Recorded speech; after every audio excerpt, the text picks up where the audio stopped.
White people be like, shakes,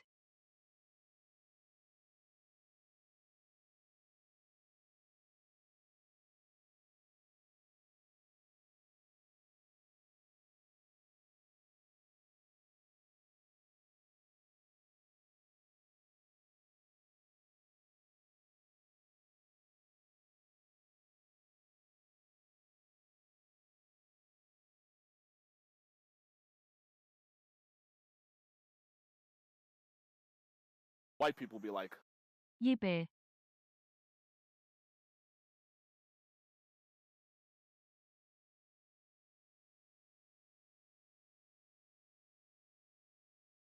Why you got so many necklaces? Why you got necklace?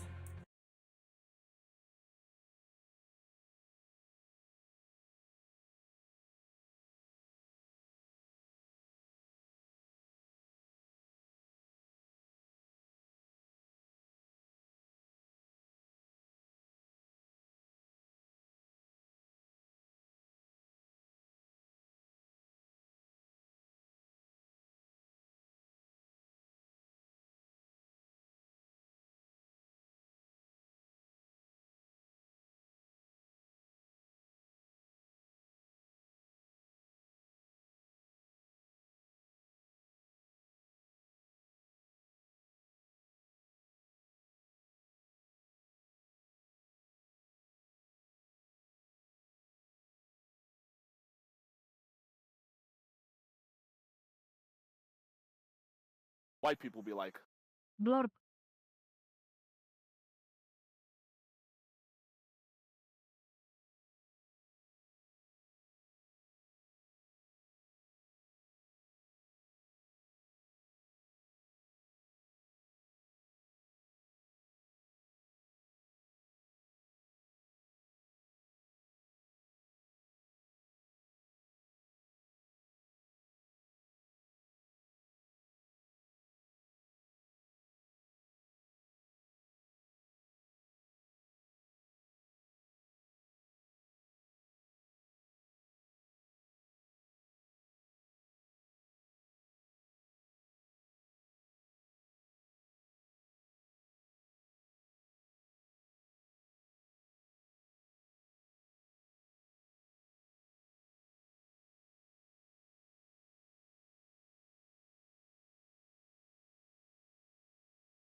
Why you got so many necklaces? Why you got necklace? lit,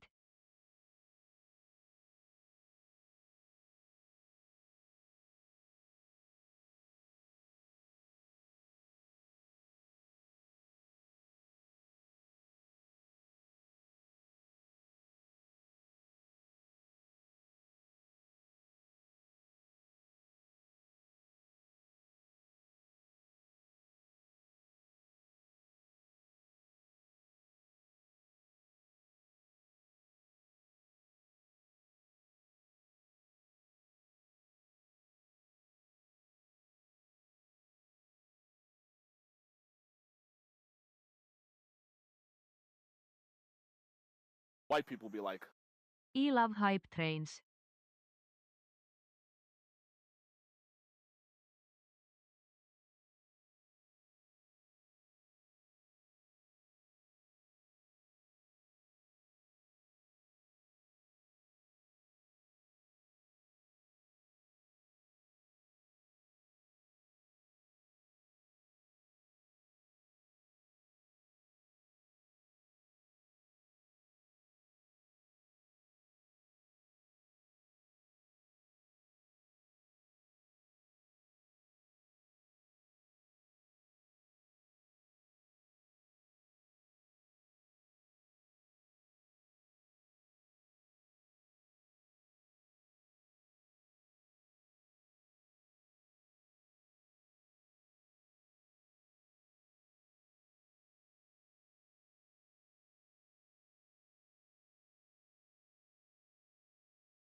is my message going out into the universe? Can anyone hear me?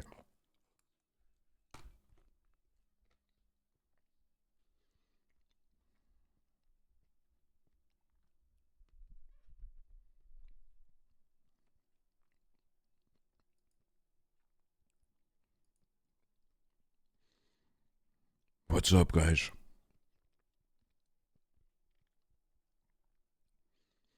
It's been 87 years. It's been 2 fucking days. It's been 2 days, guys. It's been 2 days, and you know what I've been out doing? I've been out scheming.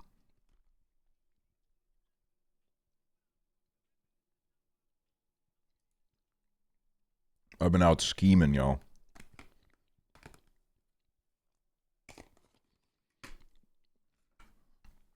So you went to Turkey? No, man, I just got a haircut. That would be such a waste of money if I went to Turkey right now. Because they would shave my head.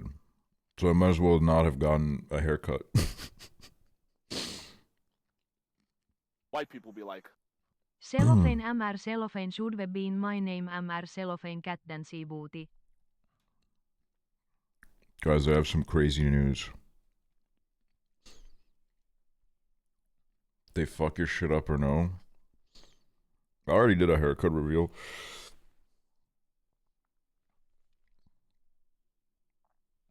Oh, God.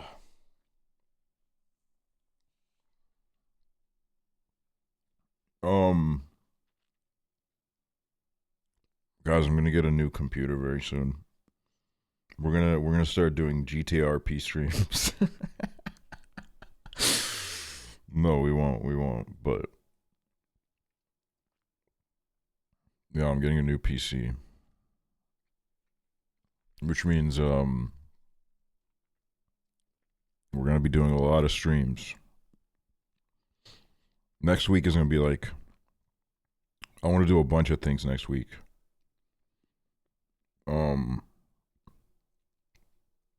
I wanna do this. I was given a key to this game. It's called the Headliners or something. I want to play that with my friends. It's been a while since I've done a group stream, so I want to get a few of my friends on there.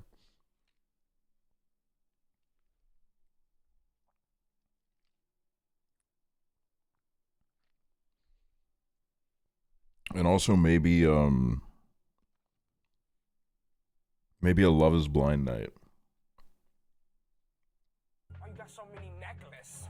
Why you Love got Is Blind night necklace? could be fucking Hey. Kino, bro. Can a computer run Inzoi? I think so. I mean, it fucking better, dude. It would be a shocker. I don't know what the fuck they did that game if it wouldn't be able to. It's a fucking good ass, beefy ass computer. So you know, on this channel we'll do day one Inzoi content maybe, and see what the fuck that shit's about, bro. See what that fucking stupid ass game is about. No, I'm jumping to conclusions. Maybe it's not a stupid ass game. Maybe it's actually really, really good.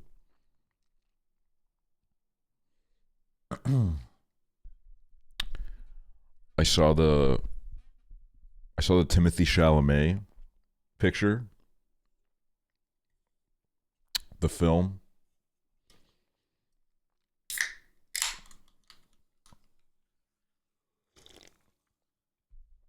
And you know what?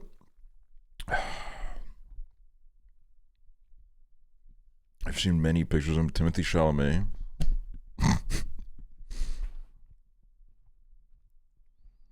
What is he wearing at the Berlin premiere? Okay, like how many fucking premieres are there? Jesus Christ.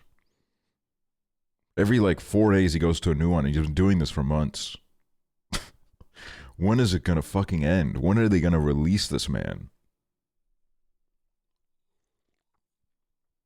white people be like, Guys, Dune 3 is being delayed because Timothy Chalamet keeps going to a complete unknown premieres.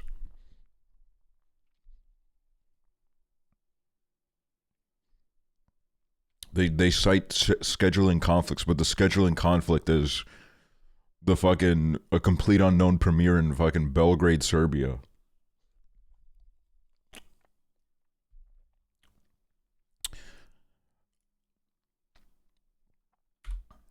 But you know. Oh, okay. Let me start with this. Last night I watched How to Lose a Guy in 10 Days for the first time.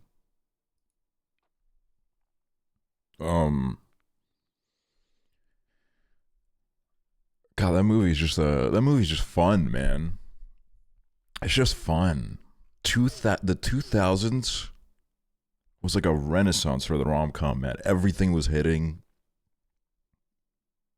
I don't think they'll ever be able to recapture what they were doing during that time period. Like even if a 2000s the only way a 2000s rom-com really like loses steam is when it's like, you know, when it really hasn't aged too well, when they like lean into like, when the rom-com gets a little racist, you know what I mean? But this one was just like, it was just like a good easy watch. It was a nice time, you know. Really, there wasn't anything that scandalous. They were both kind of insane people, and they were perfect for each other. Matthew McConaughey was, you know, incredibly attractive in the film.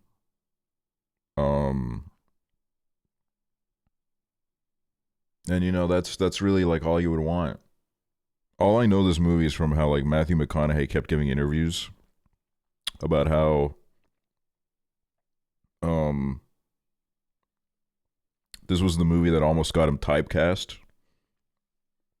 Like doing this movie made everybody think like this guy's like a sexy himbo. We need to put him in every film possible where he plays something of that kind.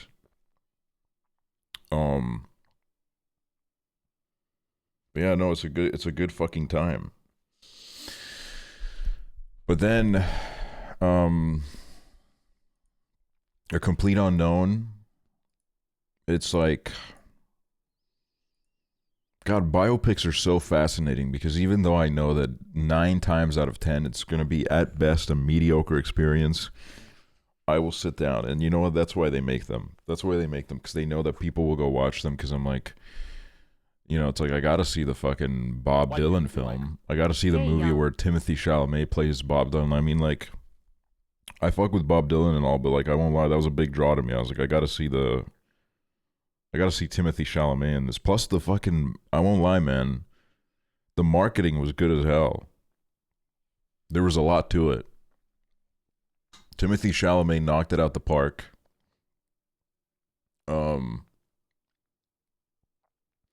There were all those like videos where they had to do the YouTube interview challenges, and like Edward Norton was there, and it was like an interesting dynamic of Timothy Chalamet being really into it and Edward Norton realizing that like the marketing landscape has changed, and now that if you want to promote your movie, you have to like try British snacks, and you have to like pull stickers off a piece of cardboard and read what people are Googling about you. It was a learning experience for him. Or like that one radio interview where they made him talk about his poop. That was also crazy. You could tell that, you know, Edward Norton really had to sacrifice a lot to promote this film.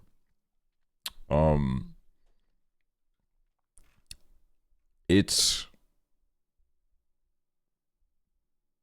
pretty, it's like alright. It's like an alright movie. And it's fine. Kind of. Honestly, you know, okay, here's the thing is, it's I don't know, like I walked away and I was like, I felt pretty good watching that, but I'm not really like taking a lot away with me.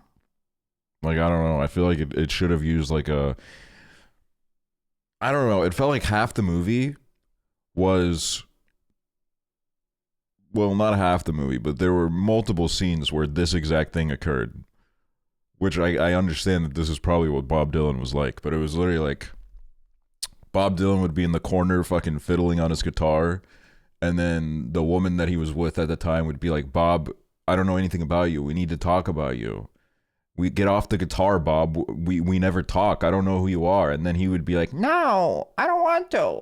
I want to play my guitar. Once I was on a steamboat, and on the steamboat there was a mouse named Willie, and he said, you may lose your pick, but you never lose your fingers.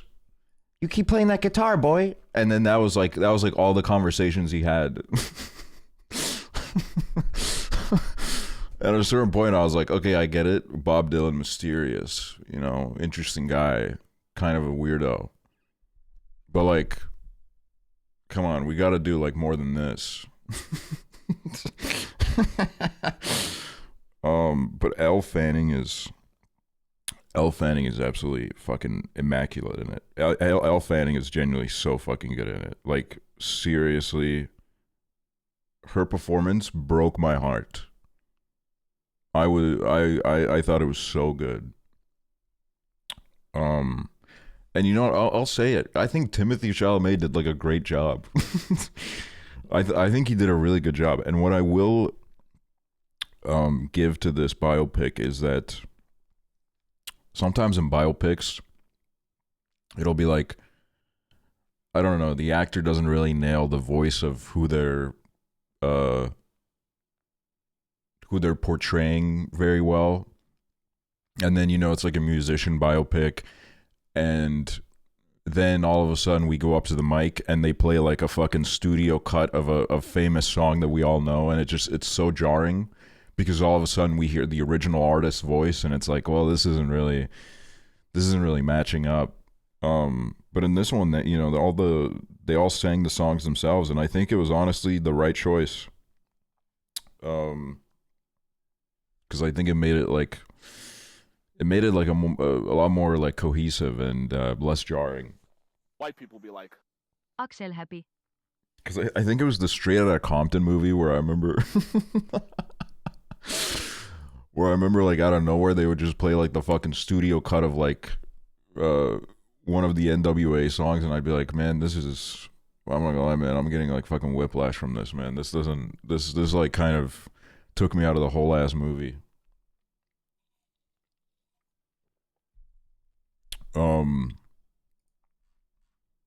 But it's not as good as the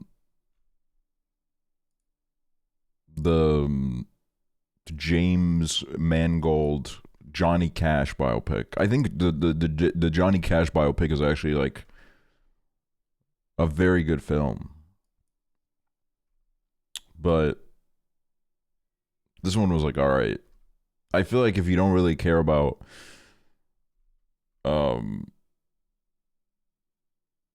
if you don't really care about a bunch of like folk musicians being like, I'm poor, nobody gets my music, we're gonna change the world, then you probably won't give a shit about this movie. Because I don't think it really, if that's not something that you're into off the get go, then I don't think you're gonna really buy into it with this one. It doesn't really do a lot to sell you. But you know, it's probably like the guaranteed, you know, good to watch with your parents flick of the Oscar season. It's like, I feel like this is the one this year to watch with your parents.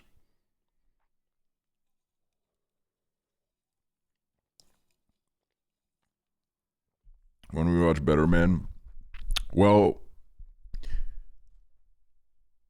I'm going to, and then they went from having like 7 showings of it a day in theaters to 0. It's vanished, so I guess I need to watch it at home now.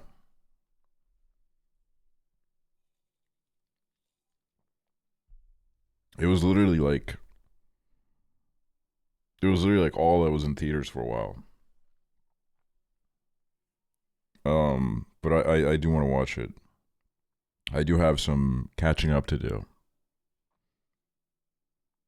But I am resigning myself to the fact that like there's like a very good chunk of the main line of nominees from the Oscars this year that I'm just not going to be able to see before the show because they're just not available anywhere. And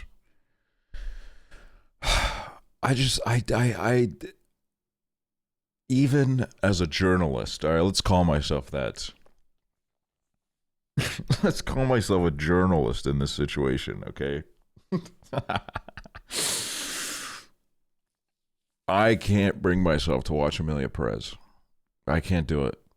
Every day I'm like, am I gonna do it? I can't do it. I just can't do it. I look at it and I'm like, oh my fucking God. It's so fucking long.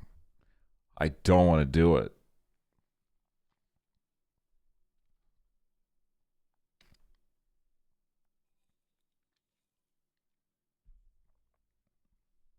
I was, I'm very well aware of how it's a evil movie.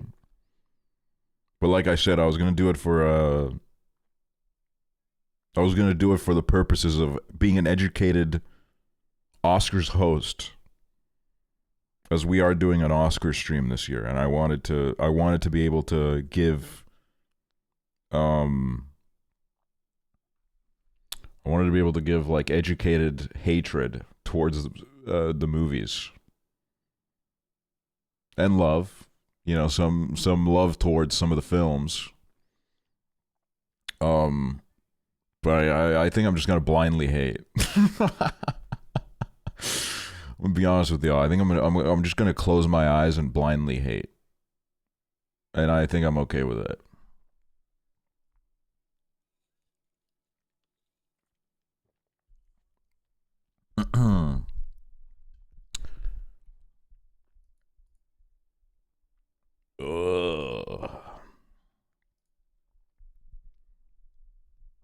No freaking way. Aksel kalled fav independent journal ist live Aksel kalled. It's Emily freaking Jane. What's up, Emily Jane? Welcome to the live stream. Thank you for the sub. Thank you so much.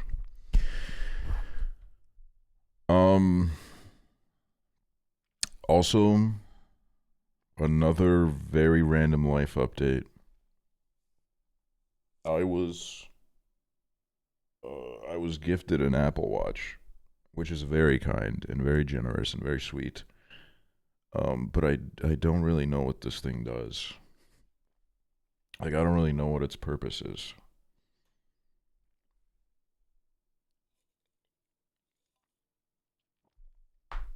Time.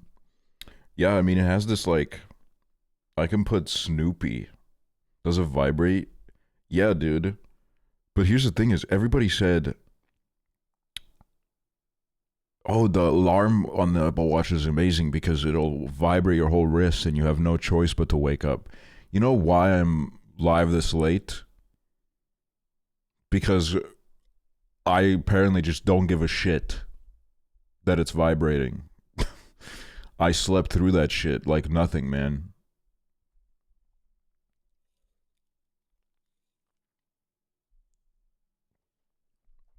I think you can track your heart rate too. Yeah, and it gives you notifications about when you're being a lazy piece of shit. Like, I woke up and my Apple Watch was like, you haven't done anything in hours. What the fuck is wrong with you? And I was like, motherfucker, it's called sleeping, you piece of shit.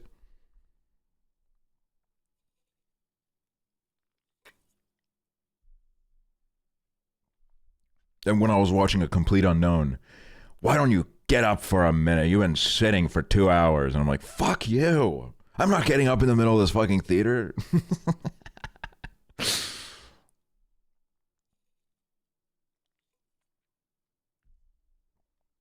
Do Apple Watches report you if you're stressed all the time? Well, I didn't get the one that like measures blood pressure or some shit. Mine is I was like, I don't need that shit. I didn't like, I don't need a reminder on my wrist to be like, you're dying. You are insanely unhealthy for your age. You will die at 32.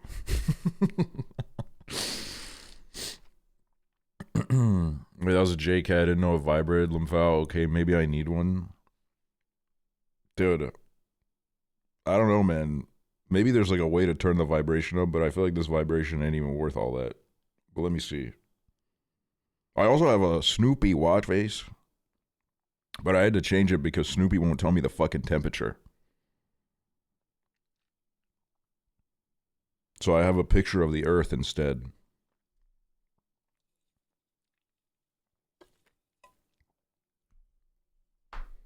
My Apple Watch gives me like 20 high heart rate notifications a day. Mine is it was interesting because I left it on while I was sleeping, and it was interesting to see my heart rate like come to a standstill while I'm sleeping. Well, it didn't come to a standstill, but you know, it was interesting to see how it lowered. I'd never seen that happen with me. Damn, guys, I got 200 BPM right now. You guys make me so fucking nervous.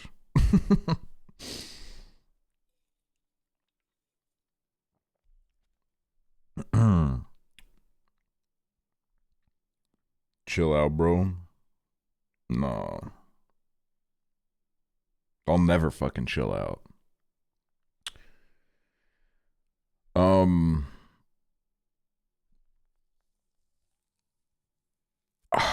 So,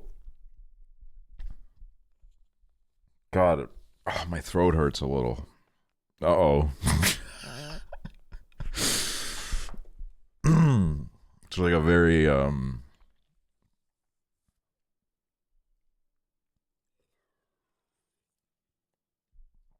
Nah, surely not. Surely not my niece sneezing directly onto my face 2 days ago.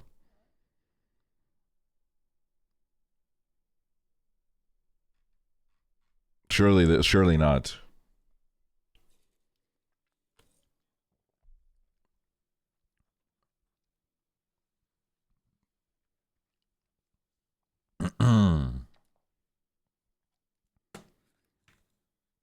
Nah, it'll be nothing, man.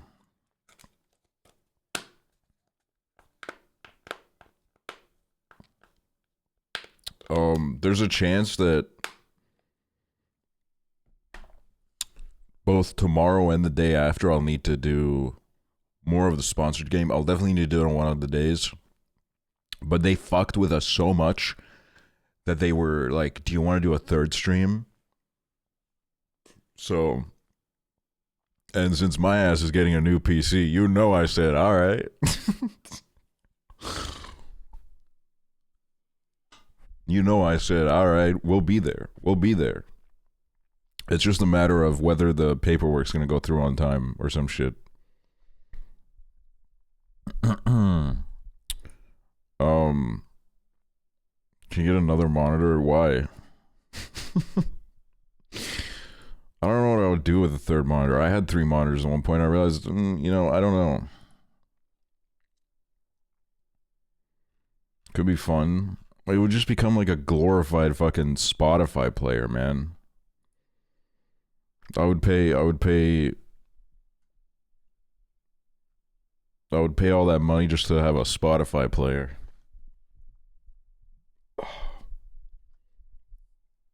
White people be like, If you had 3, you'd have to update your starting screen.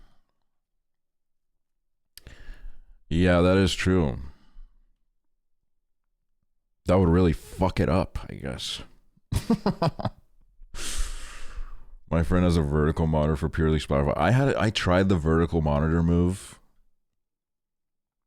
and I was like, nah, this is crazy, man. I don't need to see this much of Twitter all at once. That's fucking scary. I was seeing like fucking 30 posts at the same time. It was horrifying.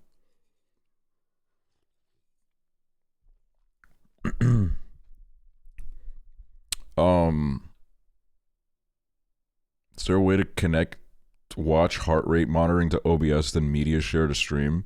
I actually have a heart rate monitor, like a dedicated heart rate monitor that I bought one time for Mario Kart streams. And then someone in the chat was like, you should go to a doctor. And then I was like, I'm never doing this again. I was like, I don't need some motherfucker giving me fucking medical advice when they're in like fucking high school or some shit.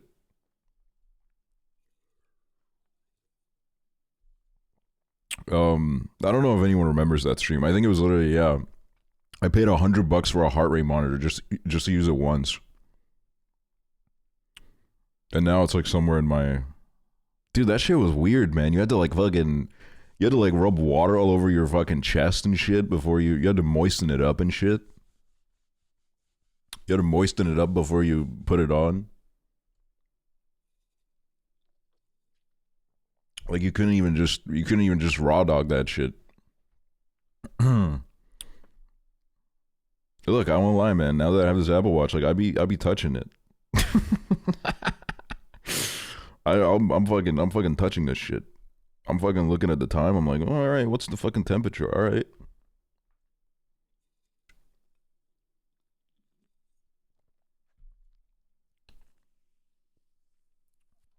I scratched mine the fuck up at work. Dude, you fucked up. Big time. And I've just lost all my respect for you.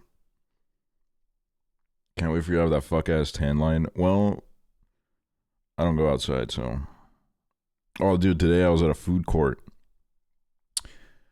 And this guy walks in through the doors and really loudly to his friend in English said, "Man, I'm not fucking with any F slurs." And I was like, holy shit.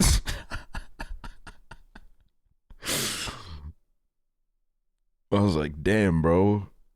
That guy wasn't playing around. Which, you know what? I've realized something about Estonia. Not to say that there aren't homophobic Estonians, believe me, there are. But the only time I've ever seen like outward homophobia in public, it's been like some motherfucker from Germany, the UK. It's always been someone that's like not from here. They come to my country and they immediately become homophobic.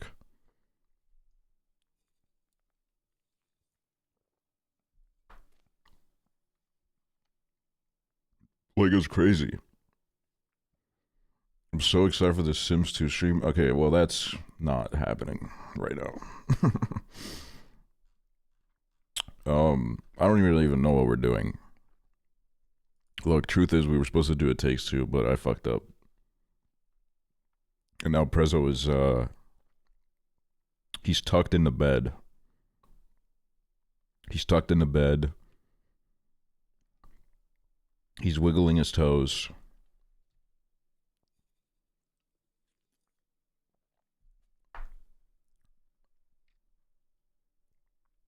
Do you have any movie recommendations? No, honestly, like I don't really watch movies. No, I don't know. That's a very broad question. Also, I need to switch off this radio because I'm looking at the radio and we're about 5 tracks away from a Kanye track hitting the building. So I need to pivot to another playlist.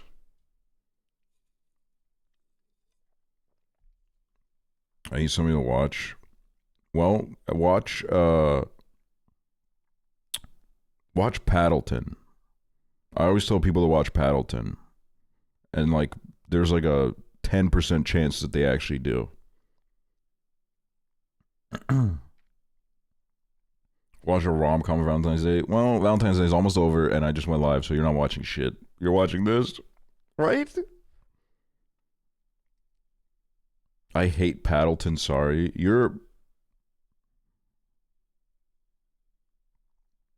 That's fine. It's okay. Why you got so many necklaces? Why you got necklace? Code. I'll never watch it again, though. I'm actually about to watch it again. I want to watch it again soon.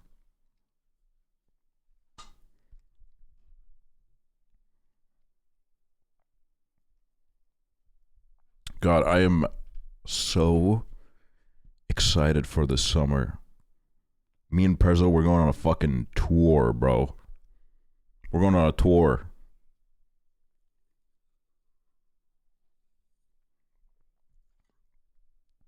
We're gonna change the fucking world this summer. We're not coming to Arizona. We're not coming to America.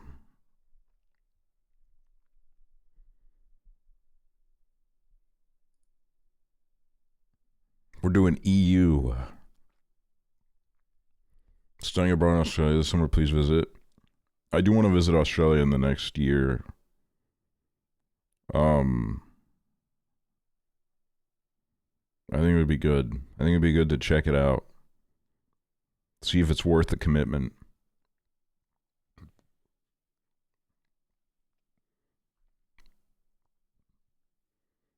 EU, more like PU.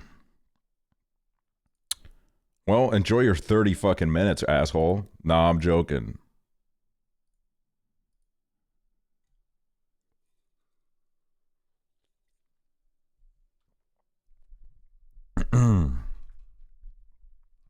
Yeah, no, I want to go to New York again, man. I'm not gonna lie, man. Seeing little Timothy Chalamet walking around New York, being like, "I just want to play my guitar. I love my guitar so much." It made me want to go back to New York, not to play guitar, but just to like kind of walk around. Maybe I get a harmonica, dude. No, I'll get a noise complaint so fast. Can't even, you know what? You can't even fucking spread the joy of music anymore. Can't even do that nowadays, man. Art is dead. It's fucked up.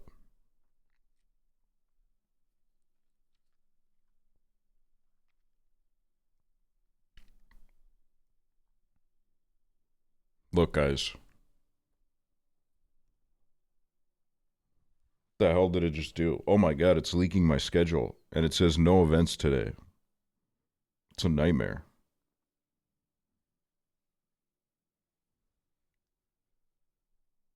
Look, Earth. Just told someone I was watching Aksel and they said OMG memories. That's nice. Can I send you a link of some shoes and you tell me if they're ugly or not? Yes. But you know what? Here's the problem with me and shoes. I feel like I really, like, I don't know how to pick out good shoes.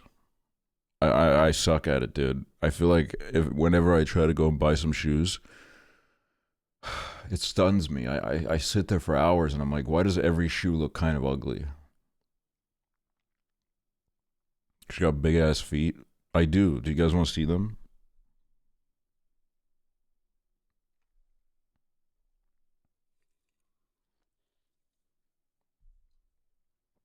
I only have one pair of shoes. I have like 6. And I hate most of them.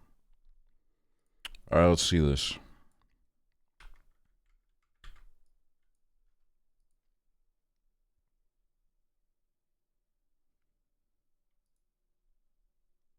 You could pull these off.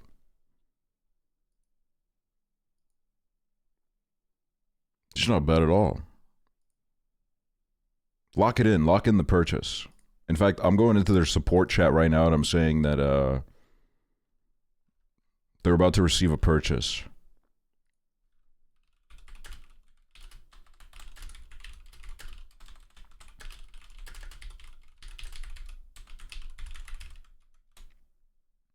Before we get started, first name, last... Fuck you.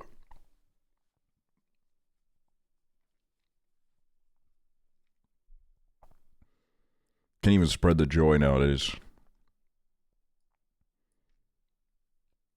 I have my big ass boots. One of the first things I ever bought with my YouTube money was a pair of Timbs, and I was so excited because I was like, I've always wanted a pair, but I was too broke, so I bought a beautiful pair of Timbs, and then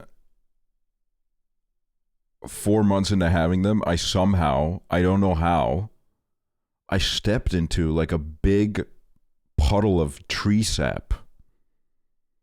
And now there's sap all over them, and I don't know what to do.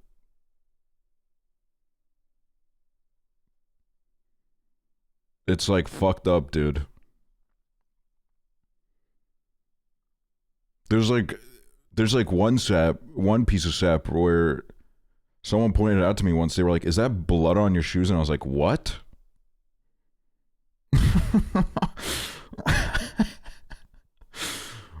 And then I had to say, no, that's not. Sap is actually the devil, which doesn't come off. Yeah, because I tried to get one of it off, and it like fucking, it started like destroying the shoe, dude. And I'm like, I don't know where the fuck, I don't know where it came from. I don't know why there's this sap all over my shoes. I feel like someone took my shoes in the middle of the night and fucking covered them in sap.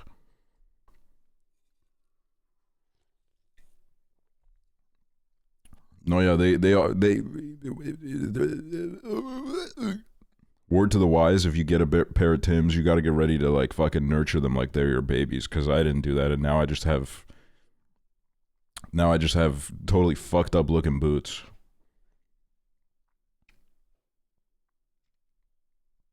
Tim's is a special cleaner, I think, but I don't know if it'll work.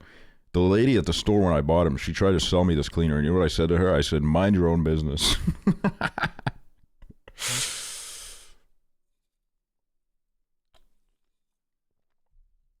I said, I don't know where you think I'm walking in, but it's not a place where I need some fancy ass cleaner. And then I walked right into a puddle of sap.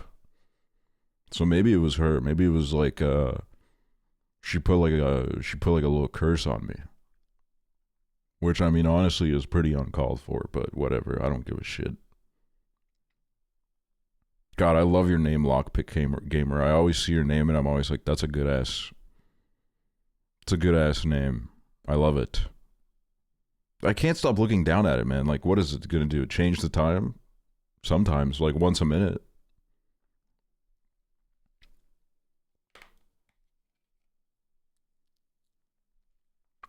I think next out of the Oscar-nominated movies, I'm going to watch...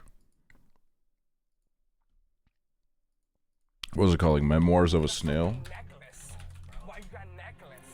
Memoir of a Snail. I'm going to watch that next.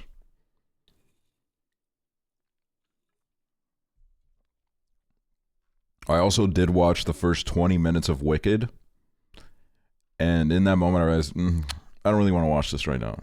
I don't know. Ariana Grande was flying around a bubble and I said, I need to be in a different mood to watch this, so I'll go back to it. But in that moment I wasn't feeling it. But, you know, it seemed fun. They were singing a little bit and stuff. I don't know. The songs weren't bad.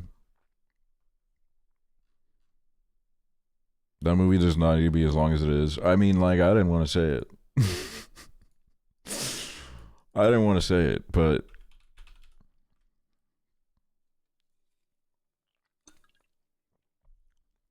I accidentally muted and missed your opinion. My opinion was very tame. If you can't handle it...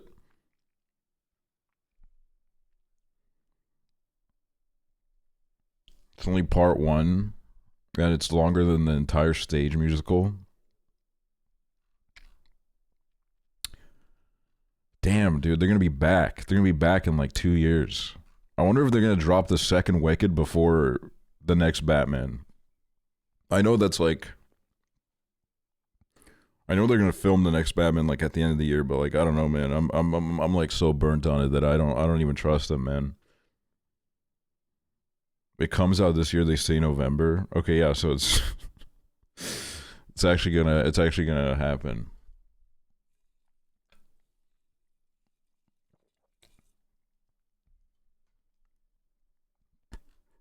Pattinson was pretty busy with that cloning sci-fi movie. Didn't he film that like fucking 2 or 3 years ago, and then it just kept getting delayed? Like, what the hell has he even been doing, dude?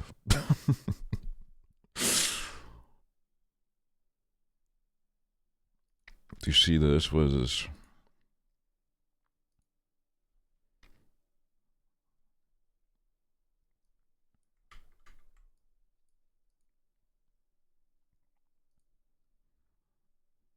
Damn, dude. Okay, the purple laces are crazy. The purple laces are insane.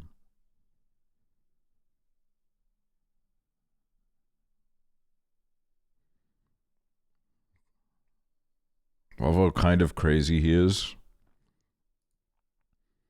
Dude, I fuck with the big coat. You know why? Because I recently bought a big coat as well. First big coat that I ever owned in my life. And I love it. It's amazing, dude. It makes me feel so cool.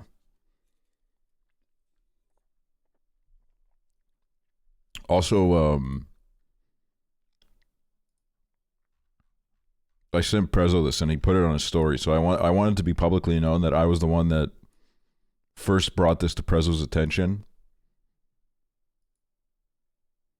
But this Toni Collette Instagram story had me in like fucking tears, dude. She posted Stanley Kubrick confession, 1999. I filmed all the moon landings, confessions of a dead man. And then she commented on her own story and said, "Is this real?"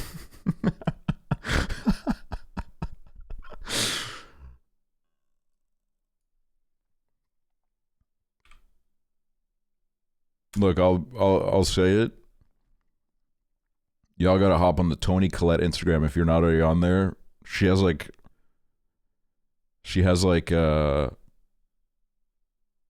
really good Instagram. She's just like mom posting the whole time. Like she loves being like, "Oh, I'm in Venice. Look at the beautiful canals. I have a glass of wine." And I'm like, dude, I love that.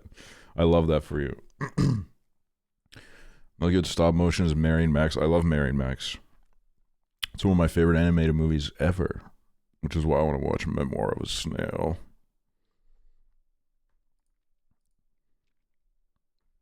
Wait, do you guys have a favorite biopic?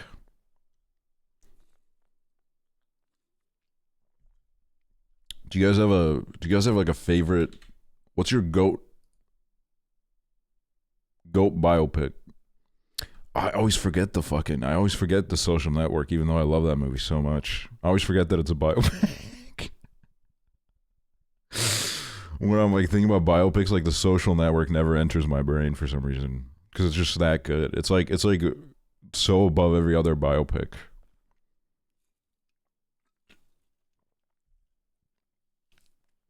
Oh yeah, Spencer is good.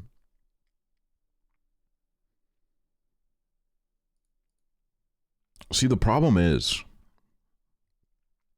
that I think, honestly, for most people that are worthy of a biopic, look, I get it. Like half the time they're fucking dead, and it's like, oh, let's not shit on the memory of the dead. But like, if we're not gonna actually be honest about what the person was, what's the point? You know what I mean? I'm not saying this as like anyone that's ever done anything that's even slightly wrong should be burning in hell. But I think like that's what kind of makes a biopic intriguing, is you see the rise and the fall, and then maybe the rise again. That's why I loved Walk the Line, because it was a very honest biopic. It was like, look, Johnny Cash, he went a little bit crazy for a bit. He went a little bit crazy, and you know what? He learned from it. Better Man was honest. Yeah, I really want to watch Better Man. Elvis... I wouldn't say Elvis was like a good biopic. It was, you know what it was? It was like a good fan edit. It was like a typical Baz Luhrmann thing where he kind of just went insane. And like, you know, half the movie you're wondering like, what the fuck is going on? But the problem, well, there's quite a few problems with that film. But I would say one of the bigger ones is Tom Hanks. Tom Hanks in that movie gives easily just one of the worst performances I think I've ever fucking seen in my life. I don't know how that far into your career as like a world famous, one of the most legendary actors, you can just drop something like that.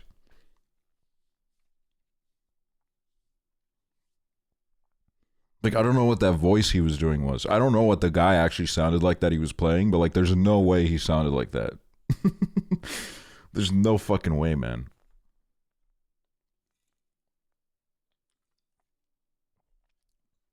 Steve Jobs one where it focused on the 3 product launches was really good also. I've seen both of the Steve Jobs ones. The Michael Fassbender one and the Ashton Kutcher one. I saw the Ashton Kutcher one when it was like pretty new, when I was a kid. And everybody hated on it, which I think was like fair enough. I don't really remember what happens in the movie, but I was pissed off because I was like, you know, I was a kid, so I was one of those people where it's like, you can't hate on the movie because Ashton Kutcher actually looks exactly like him, so you can't hate on it, dude. It's a fucking amazing movie because he looks exactly like Steve Jobs, and then everybody would hate on me, even though I was, you know, I was also a Ashton Kutcher hater from day one because I for some reason as a kid really loved 2.5 Men. And then when he came in, I was like, oh, this guy fucking blows, man. He's not like Charlie, dude. Charlie's way cooler than this. Charlie Sheen is so cool in this fucking movie, man. In this show. What the fuck? What the fuck?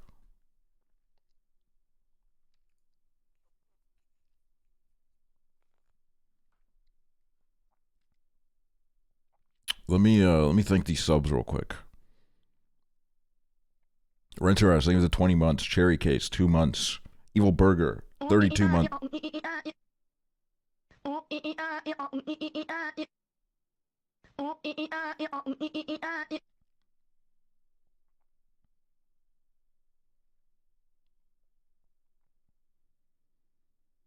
Evil Burger, think of the 32 months. Emily freaking Jane, think of the 25 months. Yvette the Hater, think of the 41 months. Weechi, 28 months. Gibbendorf, 18 months. Clemism, think of the 51 freaking months. Real Choice Subin, think of the 39 months. Kaylee, think of the 48 months. Angelinos, think of the 36 months. ZZZ Bree, think of the 27 months. Just Very Cute, think of the 25 months. Sluggy, thank you for the 1 year. And Bridget, thank you for the 22 months.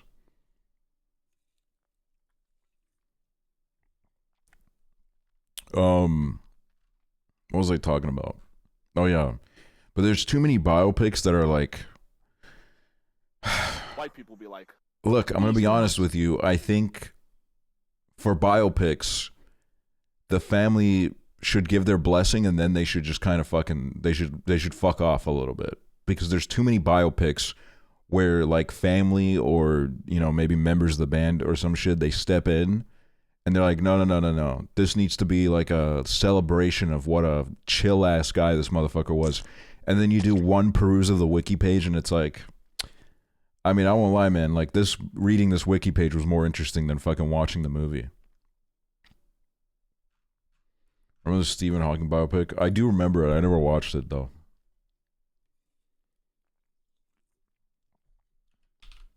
Like, I don't know, man. Like, okay, you're a musician. They're making a biopic about you. We want to see how at like 22 you like fucking lost your mind and how you were like kind of a piece of shit. We want to see that, okay?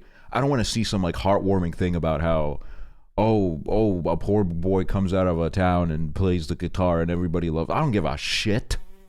I want to see you fucking do a line, motherfucker. Ew.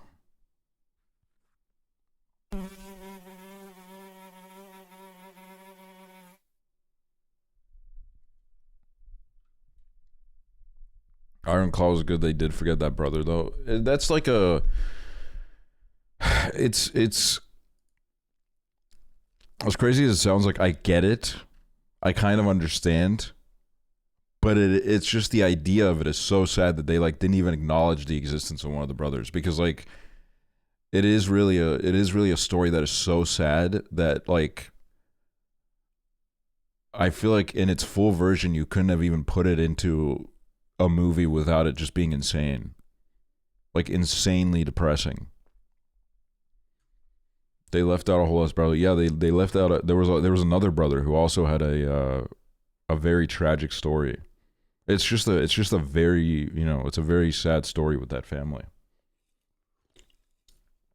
But it is a very good film. It's heartbreaking.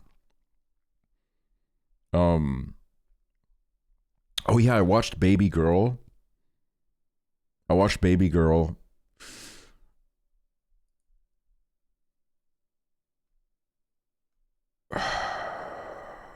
Kind of boring. kind of boring a little bit. Like, I don't know. I expected more.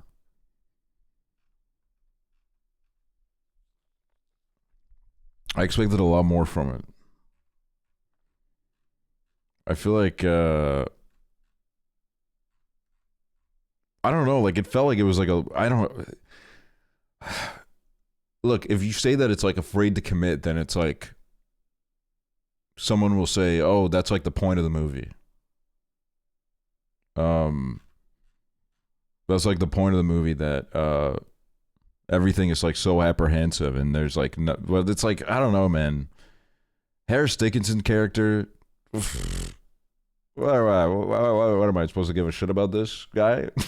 Don't get me wrong, I love Harris Dickinson. But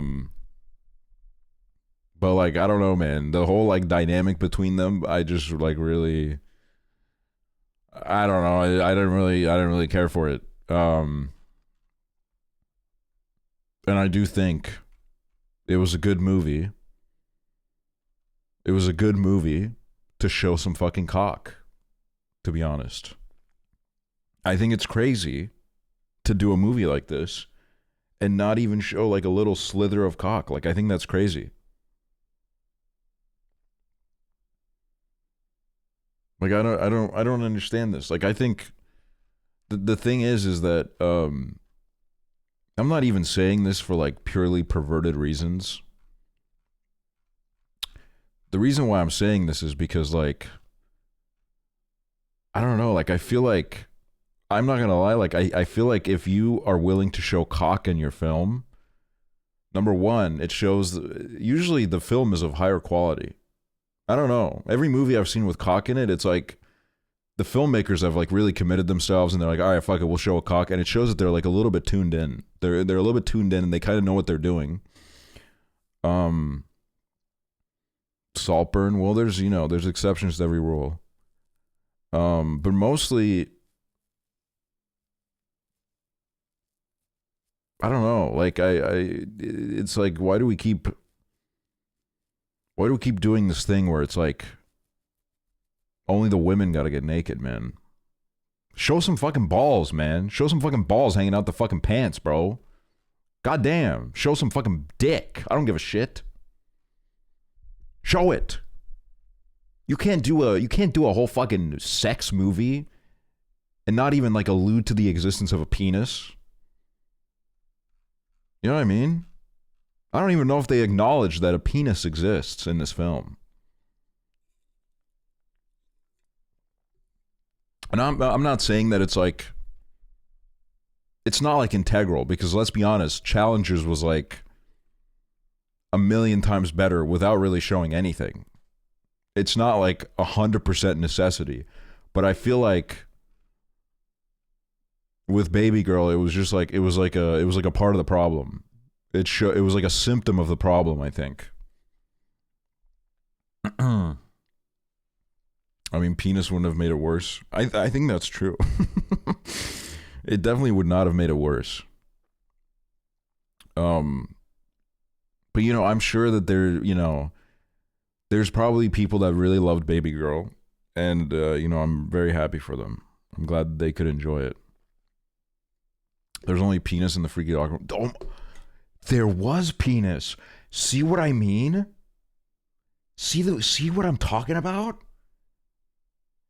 If they're fucking dialed in. If they got a fucking, and this is another thing, all right? Let's put the fucking horse cocks away for a second too, okay? Let's be honest. Not everybody's got like a fucking 7-incher soft on standby, okay? Let's get some smaller ones on the fucking screen as well, man. Let's get it. You know what? I'm gonna become a fucking filmmaker. I'm gonna put cock in all of my fucking films, dude. Every single one. There's gonna be just fucking cock everywhere. I don't give a shit anymore. I'm fucking infiltrating. I'm infiltrating Hollywood.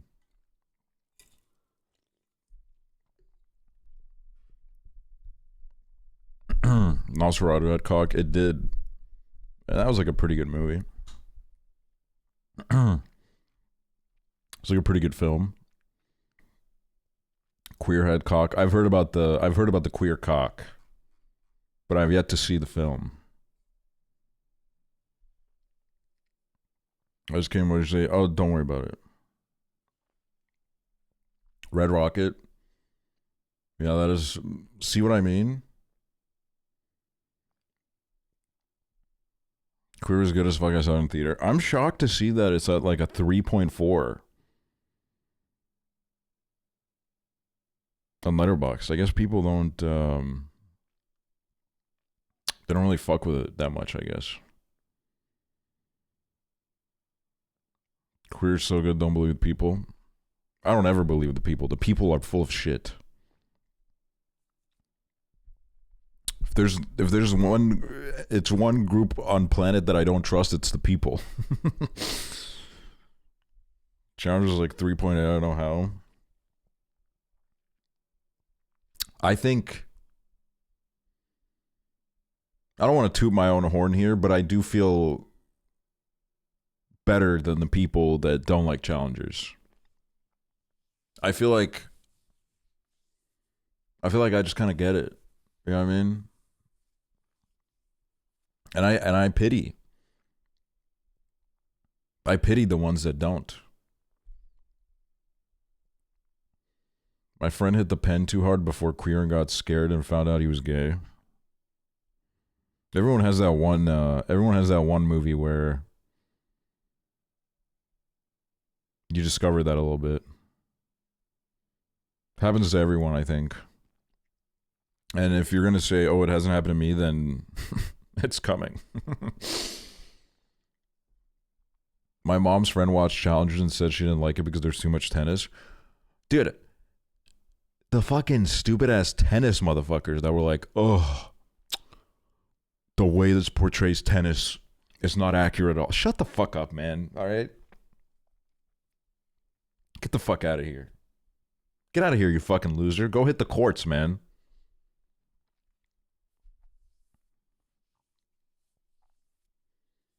Like, I enjoyed the tennis shots.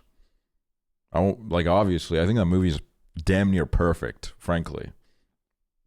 I don't know if there's anything I'd change about it. It's insane. It's perfect. It's beautiful.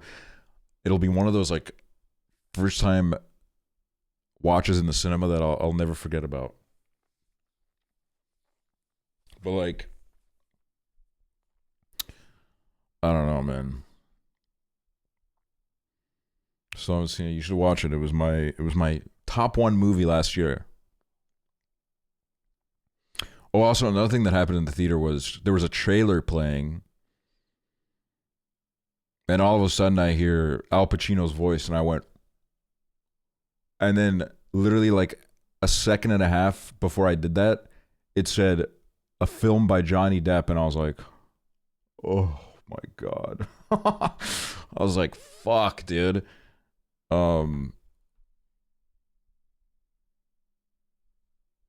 Unless I like misread it, I don't know. Like that's like kind of like a random thing for I didn't realize he had his fucking name like that. But like, you know, Al Pacino doesn't know what he's doing, okay? He doesn't know what's going on. His eyes are still seeing Oppenheimer. He's confused.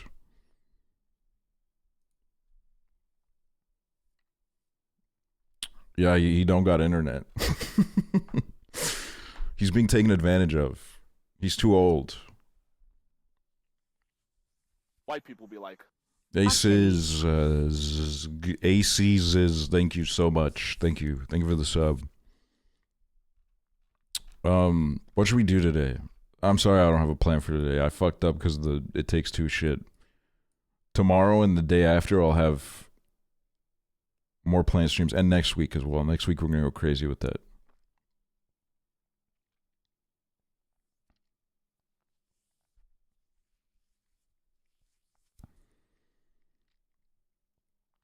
Do you have a plan for the next movie night? What should we do for the next movie night?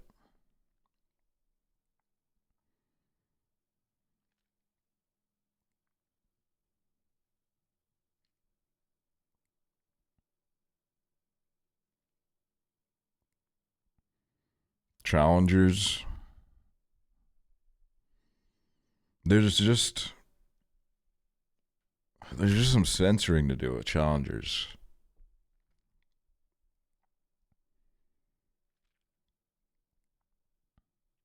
Pixar night. I do want to do Monsters Inc. because I haven't watched that in God knows how long.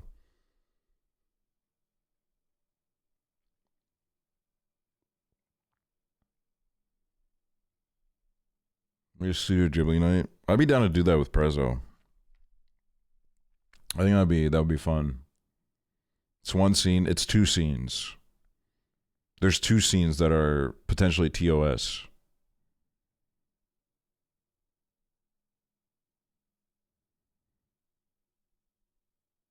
Actually, there's like 3 scenes.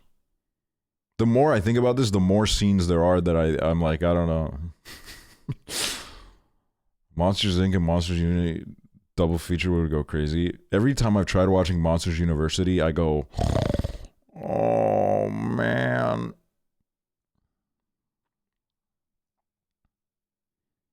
The third one you're thinking of isn't that bad. What's the third one that I'm thinking of?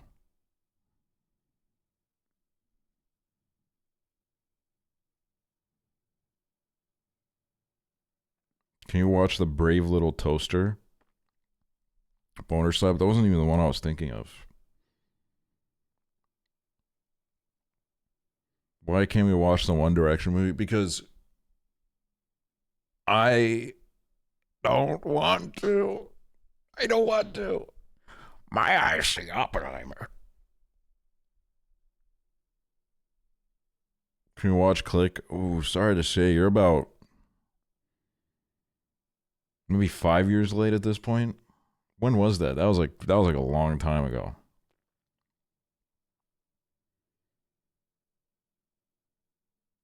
Moulin Rouge. Well, I'll watch Moulin Rouge probably on my own time. Guys, what music should I listen to right now?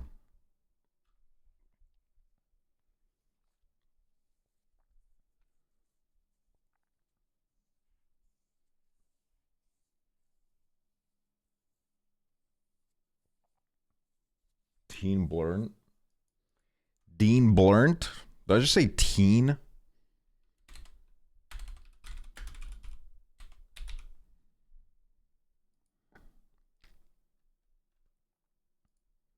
I did listen to this project. It's good. It's good. Fuck Dean Blunts. No. Okay, that guy called Dean Blunts, or whatever the fuck his name was. That guy has completely slaughtered the reputation of Dean Blunt. Now every time you mention Dean Blunt, they're like, oh, that guy that was on stage saying that shit. No, dude, different guy. Different guy that for some reason has almost the same exact fucking name. I don't even know who the fuck that is. I don't even know. I literally, the first time in my life I heard of him was when he was on stage or somewhere like saying insane shit. And I was like, who the fuck is this? Who is this and why have you taken my goat's name? Would you be mad if I said I hypothetically hooked up with my BFF with your stream up right now? Well, right now, like it's happening as we speak. Get off the fucking phone, dude.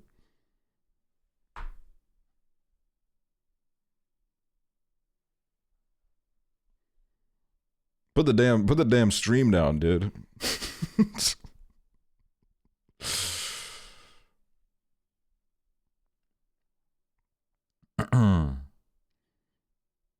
You look like a Radiohead fan. I mean, I you know, I've been into Radiohead in my time. Oh, dude, there was in the Timothy Chalamet picture. I'm using that now.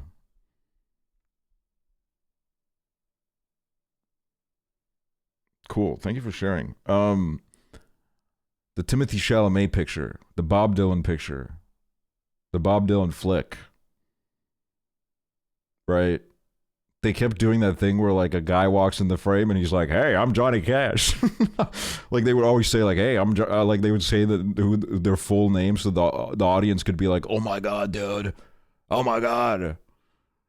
There was a point where like a guy walked in and he looked exactly like Johnny Greenwood from Radiohead. I'm like, no fucking way. Johnny Greenwood was there, bro. He was there in 1965.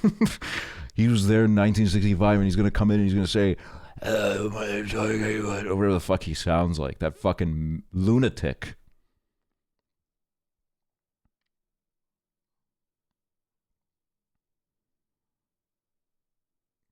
God, I'm going to be thinking about this movie for a while. Edward Norton was good at it too. He did like the little like Mr. Rogers, like I'm playing my banjo and I have a great time doing it.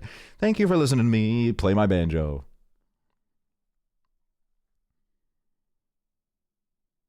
Love Edward Norton. Yeah, he's like a real fucking little cutie, huh? He's a fucking little, he's a little sweetheart, a little cutie, huh?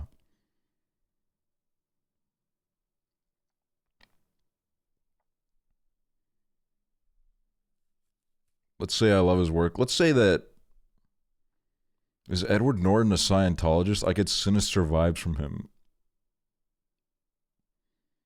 No. But I think the only thing about Edward Norton is like he did like the Hulk movie, the first Hulk movie, when they were trying to like reboot the MCU. And I think he just kind of hated it. He like fucking hated being on the movie. So he got kicked off. He was no longer allowed to be the Hulk. They took his Hulk rights away.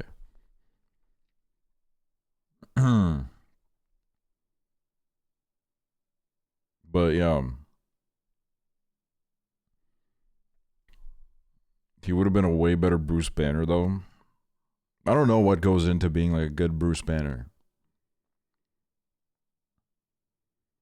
You only be honest about that if you're big like Harrison Ford. Why did Harrison Ford do like the new Captain America movie?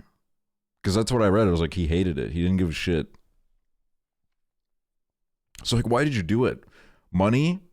Guys, we're talking about Harrison Ford. Like what? How much more does he need? Harrison Ford net worth. Brother, you got $300 million, man. What the fuck is this shit? Robert De Niro's the same shit. He also has $300 million. And he's like fucking, I don't know. Like, I feel like there's more to it. I don't know if it's just money. There's got to be more to it. Because with Robert De Niro, you know what I think it is? He was trying to recapture his youth by being in these raunchy roles with Zac Efron where he was jorking his little old cock. He was trying to recapture his youth.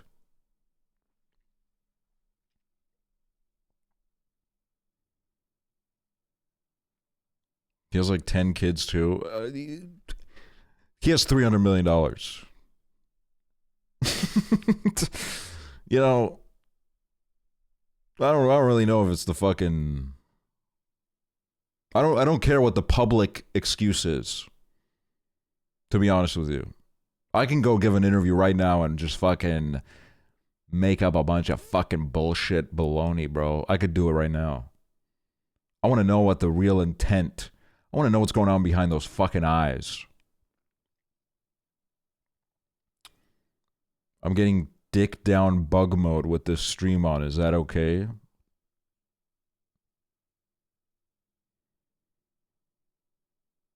Bug mode.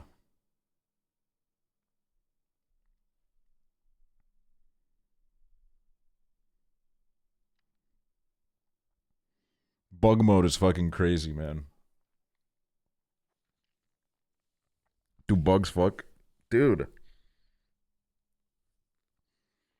The male bee fucking blows a load and dies, bro. It blows a load and fucking dies.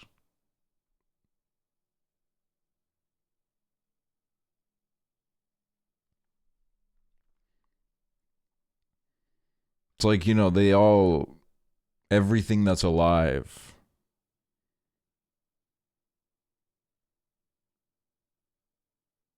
indulges in some way or another. So many bugs die after they reproduce. Fucking pussies. Fucking deadbeats. Like the fuck?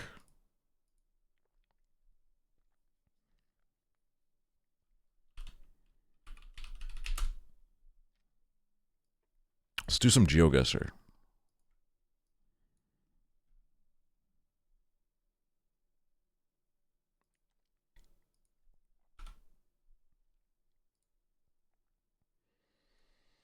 Do you know snails fight to be the dad so they can leave?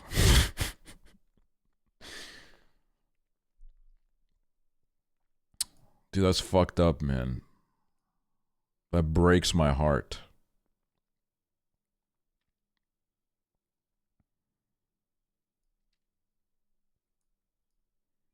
Type of shit I'm on, kidding?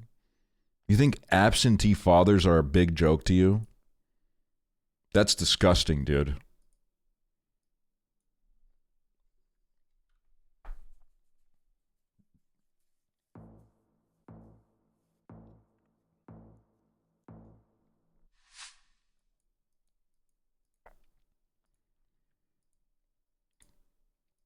Let's see what's going on here.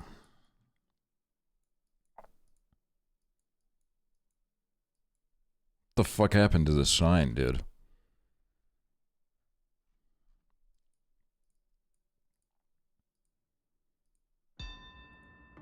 All right.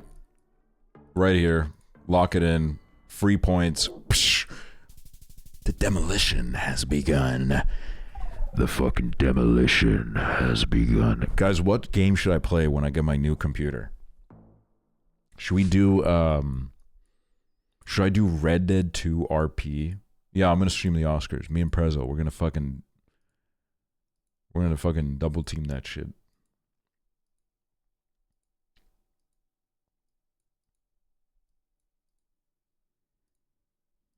I've canceled all my birthday plans so I can be here on March 2nd. Fuck them for moving that shit forward.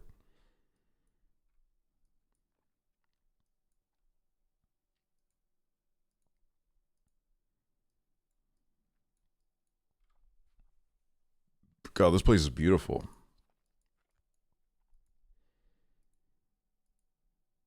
Can you stream February 25th? Nah. I'm gonna be hungover from Estonian Independence Day, which is February 24th.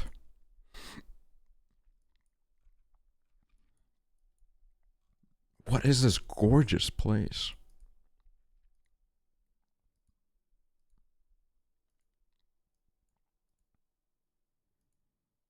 Can you not stream on July 27th? I want to celebrate my 22nd. The idea of, like, if I go live, you cancel your plans.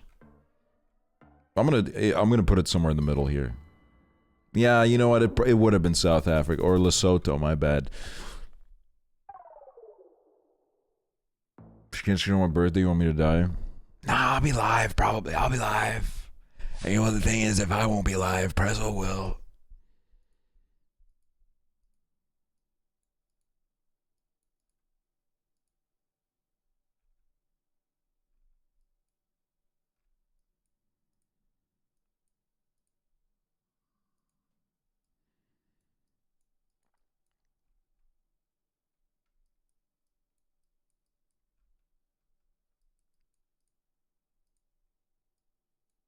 God, I want to just...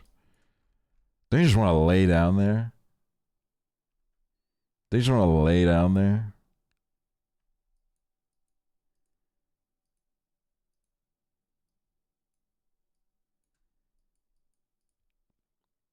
I'm allergic to grass pollen. Yikes. Yikes.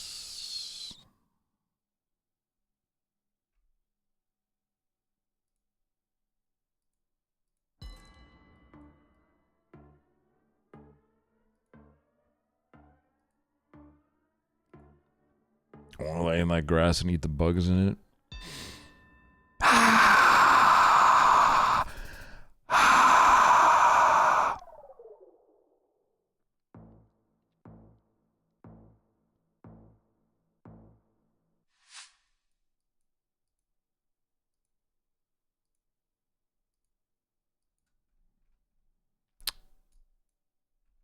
You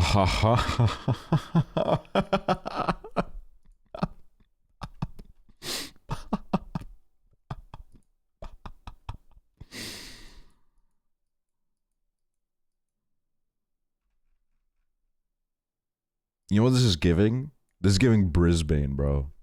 You know what this is giving? This is giving Lowood near Brisbane. Or Brisbane. Lock in, dude. You can't let a French person beat you. Wouldn't be the first time. Oh my fucking god. Oh my fucking god. The fucking soul read. Woo. I got GPS. I got a Google Maps up on my Apple Watch, my brand new Apple Watch.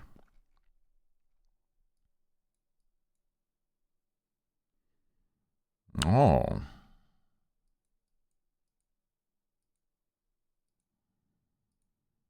Yeah, I got Google Maps tattooed on my eyelids. Nom.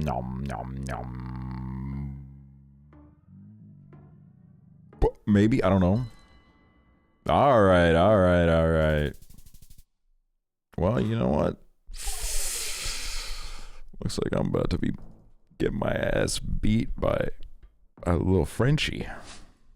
Oh. Oh my god, imagine fucking falling into one of these holes and fucking dying.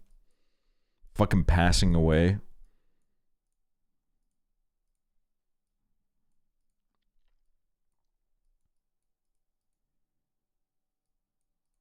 Alright, am I a car or am I a fucking guy with legs walking? Like, what's going on? What the where the fuck are we?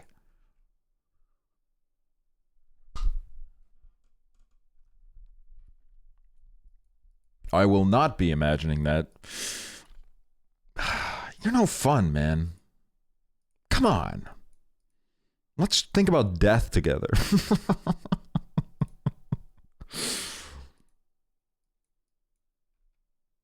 Oh.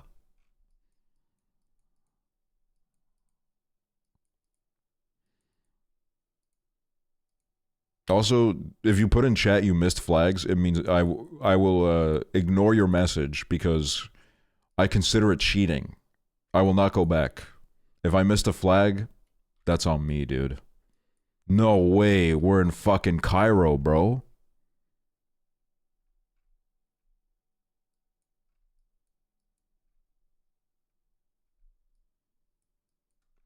You know what this is? This is the Troy Rivera's.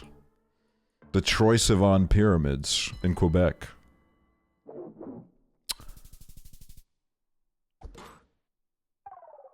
What the fuck? Okay, so we're just putting fucking signs everywhere now? We're just putting any fucking sign anywhere in the world now? We're putting a big ass sign? It's a World War I battlefield? See, I don't support war. Dude, you got cooked. Thank you, Kendrick.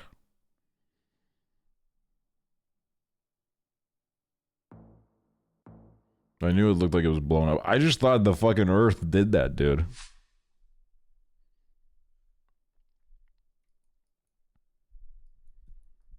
I thought it just, you know, a naturally occurring minefield.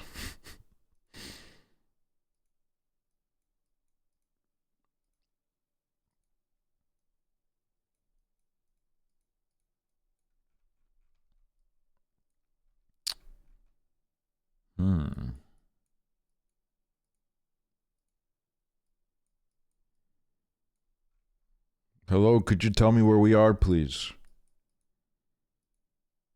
God, I love this game, man. And I'm so psyched that Rainbolt made this like a viable thing to play on stream.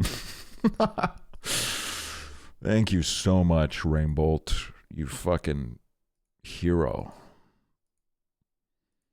But also, it's like, you know, who wouldn't love this, man? We're just looking at the fucking Earth together. All of us here together, and we're looking at this fucking random-ass warehouse in the middle of nowhere.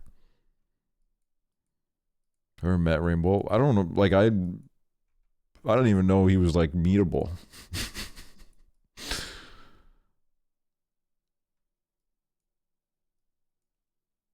Wait, this is Estonian, dude.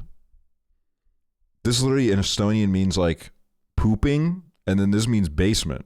I'm not even kidding. Pooping basement, but it's not grammatically. It wouldn't be correct. You wouldn't say pooping basement in this way. This would be like I'm pooping. That's like the. That's like how that word is put. It's like I'm pooping. I don't know, man. It's always South Africa. It's always South Africa. Oh.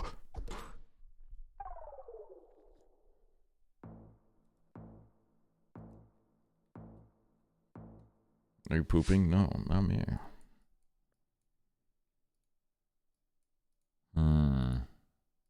Sorry, I'm just getting warmed up, man.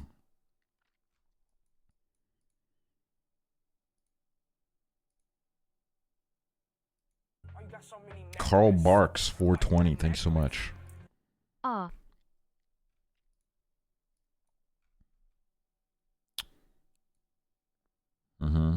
I'm making up, well, I'm not making anything up, but I am coming to a conclusion.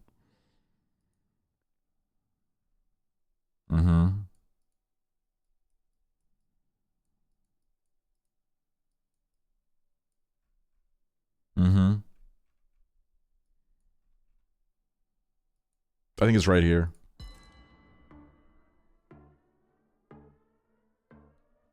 No doubt about it.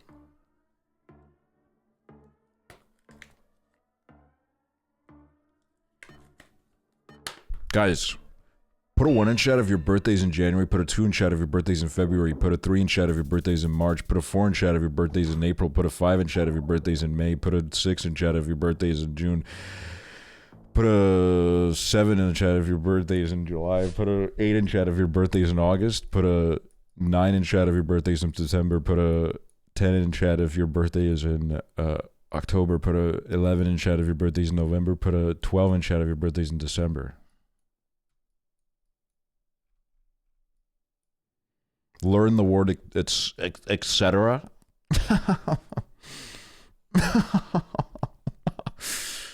Yeah, well, farm to table, bro. Learn the farm to table. New Hampshire.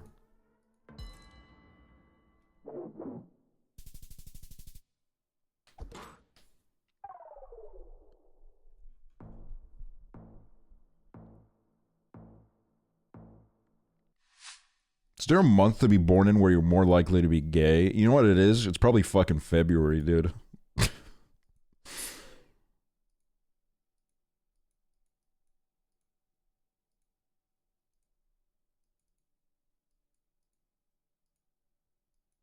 Pride Month? Okay, well, they didn't name it. They didn't make that Pride Month just because they were like, oh, you're more likely to be born gay in this month. There's no.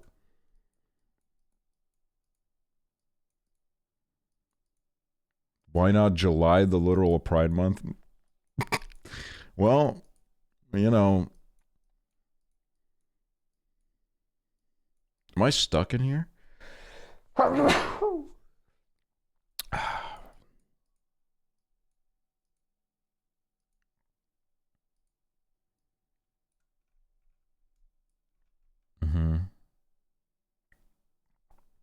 see. I just got, quote unquote, done moving. I'm very tired. Well, I'll say what. Your message was very moving to me.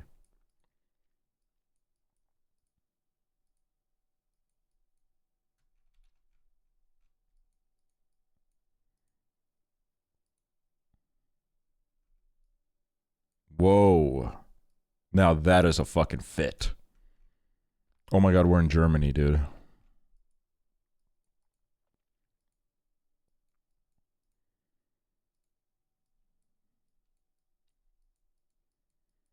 You busy this weekend? I need some help setting up furniture. Yeah, I'm busy this weekend fucking not doing that.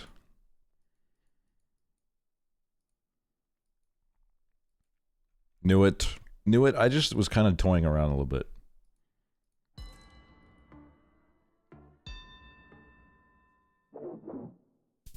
You guys ever get a... You ever You ever get a fucking good pair of pants and you just wear them until you fucking can't wear them anymore? That's me right now. I got a good ass pair of pants like a week ago and I just can't stop wearing them.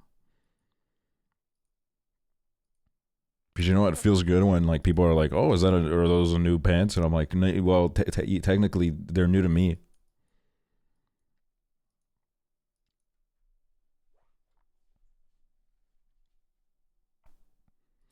We're in Madagascar.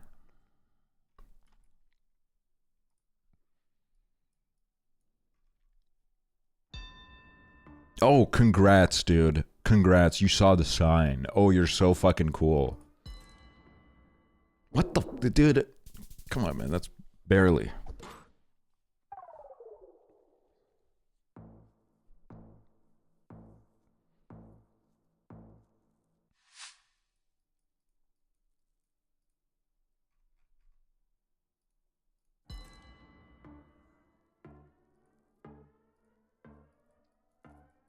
You got a new sweater, hoodie, and just be wearing that on only for the next month?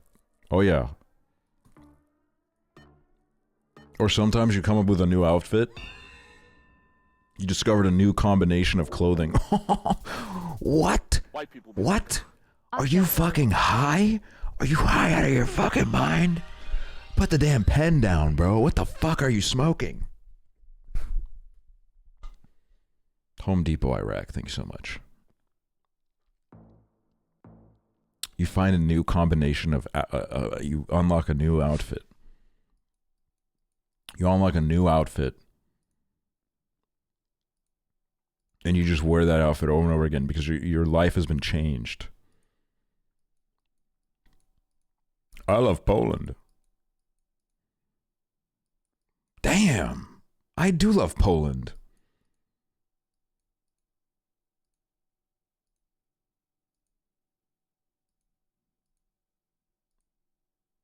AI ads. Yeah, my bad. I asked Twitch to only give me AI ads on my channel.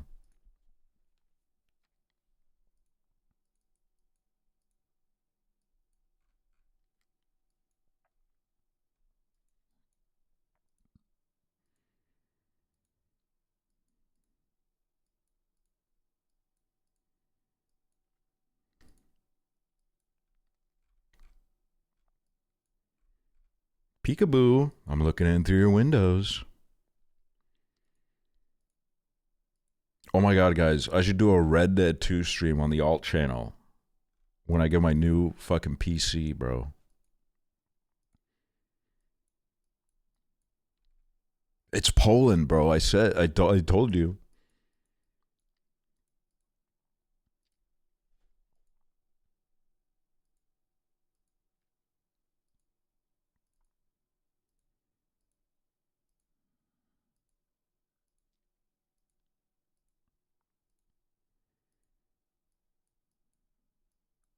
Whoa, I thought there was a volcano going off and there was a fucking big cloud of fucking shit coming out of it. You know what this is? This is the easiest Costa Rica of my life. Fuck you! Fuck you!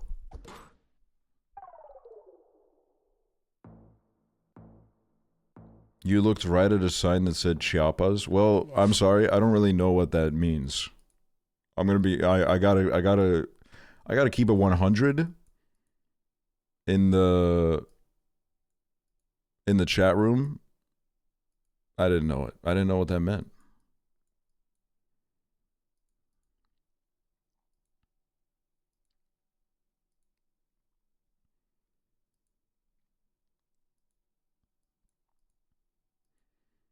You ever fucking order a big bowl of noodles and it's not even that good? That's what happened to me today.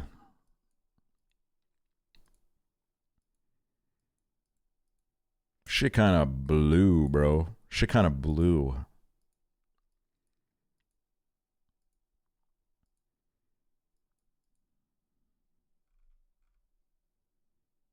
That's a lit ass bus.